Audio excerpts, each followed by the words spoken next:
So I've called this presentation Creativity for the Rest of Us. So there will be in the audience tonight some people who are professional creative people. There'll be quite a few actually. Designers, architects, filmmakers, various different people. So this talk is not so much specifically about those people who are in creative professions, but it's about people who are thinking about when organisations are trying to do creative thinking, and I've got some experience on that which I'd kind of like to share with you. But even if you are a designer or a filmmaker or one of those things, I hope this will be useful because from time to time you're going to need to try to get people from organisations to be and think creatively, so maybe that'll give you some clues. So let me jump in. This slide is really just a very quick way of saying, blimey, creativity, that is a big subject, right? And clearly, in 15 minutes, I'm not going to cover an awful lot of it.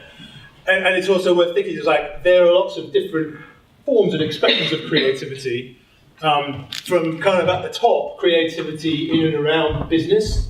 So Jeff Bezos of Amazon, Sergey Brin of Google, David Ogilvy, a kind of famous ad man. Right at the bottom, we've got artistic, creative people who are creating wonderful things for us to enjoy and share. It's a very big tent. I'm not going to try and do justice to all of it. I am thinking more at the top end of that spectrum. So I'm thinking about when we're trying to exercise or be creative in a business or commercial context. So what sorts of, what do we mean by creativity in this context? Well, there are really three types of kind of creativity or creative endeavour in a corporate business setting. And I've got them here. So invention is creating or coming up with entirely new things or methods. So making something that has never been made before. There's always one. It's nearly always my brother. Innovation. So that's taking existing things or methods and putting them into novel uses or novel contexts to create new value from them. And improvement, so making existing things better or processes better.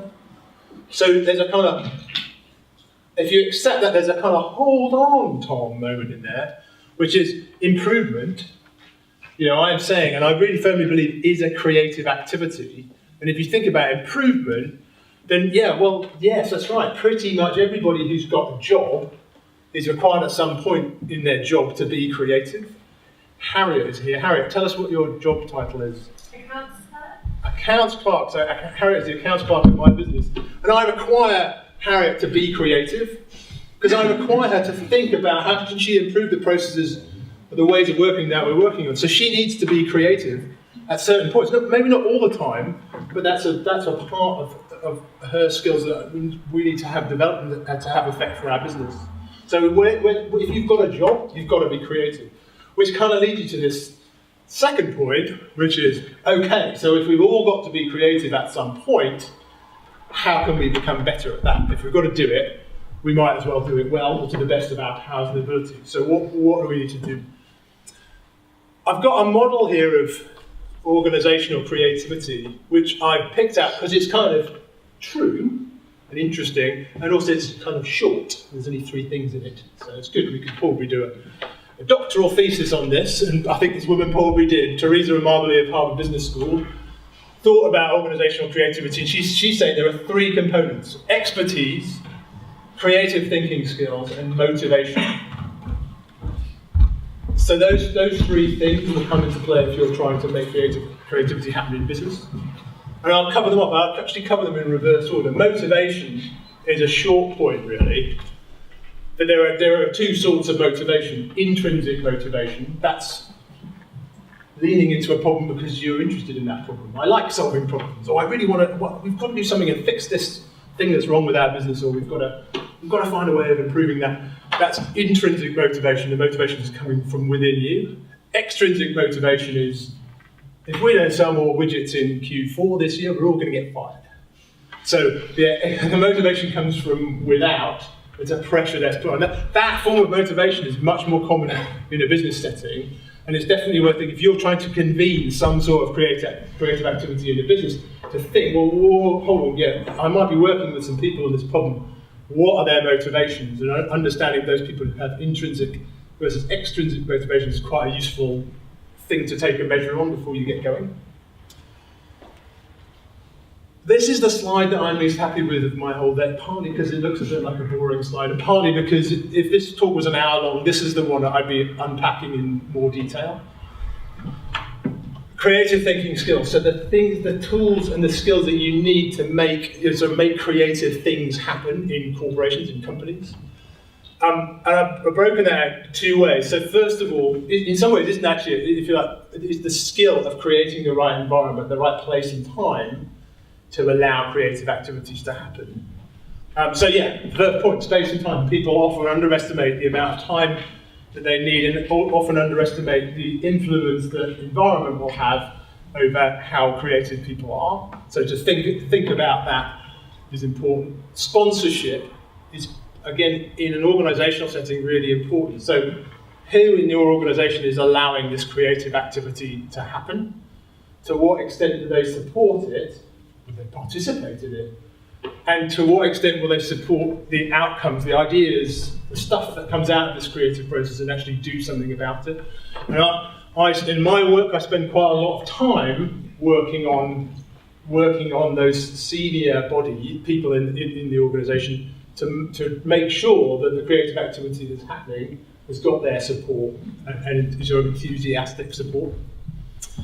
Understanding the problem space, so before you start to be creative, do you have enough information about the problem that you're trying to solve or the opportunity that you're trying to take advantage of? I'm going to talk a bit more about that later. And then homework. Sounds like a sort of silly little thing.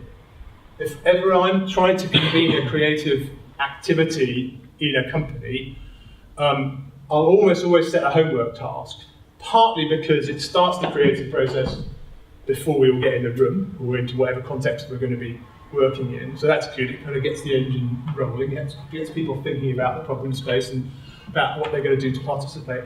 The second reason is whether people do or don't do their homework is a really, really good indicator of their motivation.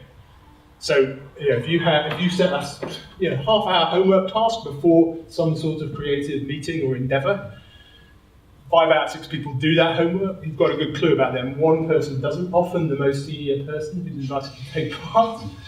Then you've got an early indication of their commitment to the activity, and second, you can kind of do something about it there and then. So actually in the process itself, guiding the journey, so moderation and having rules, so creative groups do need good moderation. And they need to know kind of what the safe rules are and the behaviours that need to be enforced in the room. So think about and lay down what those rules are going to be.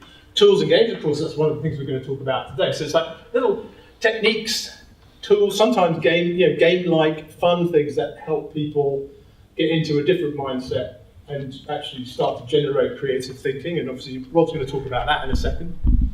Thinking in sprints. So instead of sitting down for a 4-hour meeting and saying we need to improve widget production in Q4, maybe break that problem up and say, let's think about the different stages of that process, or let's think about the different people who have resources that we need to get into that process, or let's think about different people who we are trying to sell those widgets to and what they need. So if you break the problem up into smaller parts, then you get an opportunity to enthusiastically and in quite quick sprints go for those ideas, and then later you can take a step back and look at it all together. I think another really important thing to do while you're in that creative process is to turning ideas into concepts. So as ideas start to be generated, as people come up with bright ideas, ideas are almost sort of jigsaw parts. They're interesting little fragments of what might become a bigger idea for change or for a new product or whatever it is. So take the time to try to assemble those bits into something that starts to look like a concept. That's the start of the prototyping process. You start to sort of make an imaginary future, start to put it together. And then the last point, capture everything. Another sort of admin point, it looks like. But how many people have been to a meeting where you had some sort of creative endeavour and then nothing happened? nothing changed, nothing got made, there was no outcome. Often that's because we weren't recording in enough detail everything that came out so that we could later reflect on it, synthesize it, share it. So fastidious recording. But I think when you think about creativity in organizations, it's also probably right to think in a sort of slightly more emotional way as well. So I've got 3 points to sort of recognize about what happens when you ask companies to be creative. The first point is, you will all be scared. It is the activity which creates the most fear in organizations is any creative process. Because most of the time, people in businesses are not required to be creative. In fact, they're often required to behave in exactly the opposite way, to appear to be rational and closing down, zeroing in on a perfect solution. So you will have a lot of anxious people if you're convening a creative process. You need to recognize that. And again, find some ways to diffuse that. The second point, again, I would emphasize is that at first, quantity beats quality hands down. That it's much more important to get momentum, to have lots of things flowing out, than to have one or two really great ideas that are fully discussed and thought through. So go for volume at first, quality comes later. This one, this is rather apposite given what happened in the town yesterday. So this is one of Alan Partridge's most famous bad ideas. There's an old saw, of course, in creative thinking. Guys, in this room, there's no such thing as a bad idea. Well, that's clearly bollocks. Monkey tennis is a bad idea. And whenever I'm in a situation with post-it notes, I almost always write monkey tennis and stick it on the wall, because it's a reminder to myself that I'm probably going to have to come up with something better than that. But secondly, it's to allow us to all recognise not everything that goes on the wall here has to be brilliant. So I would say, of course there's such a thing as a bad idea. But back to this fear issue, but having a bad idea doesn't make you a bad person. So removing the stigma from having a crappy idea is one of the keys to a successful creative process. It doesn't matter. And to help with that, my last thought here is, in improvised comedy and theatre, there's one of the fundamental rules is about momentum. So whatever line anyone feeds you, whatever suggestion is made to you, yes, you don't argue it down, you pick it up and you say yes, and this. So yes, I'm a tree, and now I'm blowing in the wind. No, I'm not intrigued, because that's not going to help the creative process. We have to allow everything to move. So bad ideas will happen, but let's just roll with that, and let's add another bad idea. Maybe two bads make a good. Who knows? The third point in this model of organizational creativity is about expertise. So I call here domain expertise. So like being a specialist in a particular subject. So domain expertise is really important for organizational creativity. Rod works for a big insurance company. If you want to innovate around life insurance, it's definitely going to help to have some people in the room who know a lot about life insurance. Like, how's it made?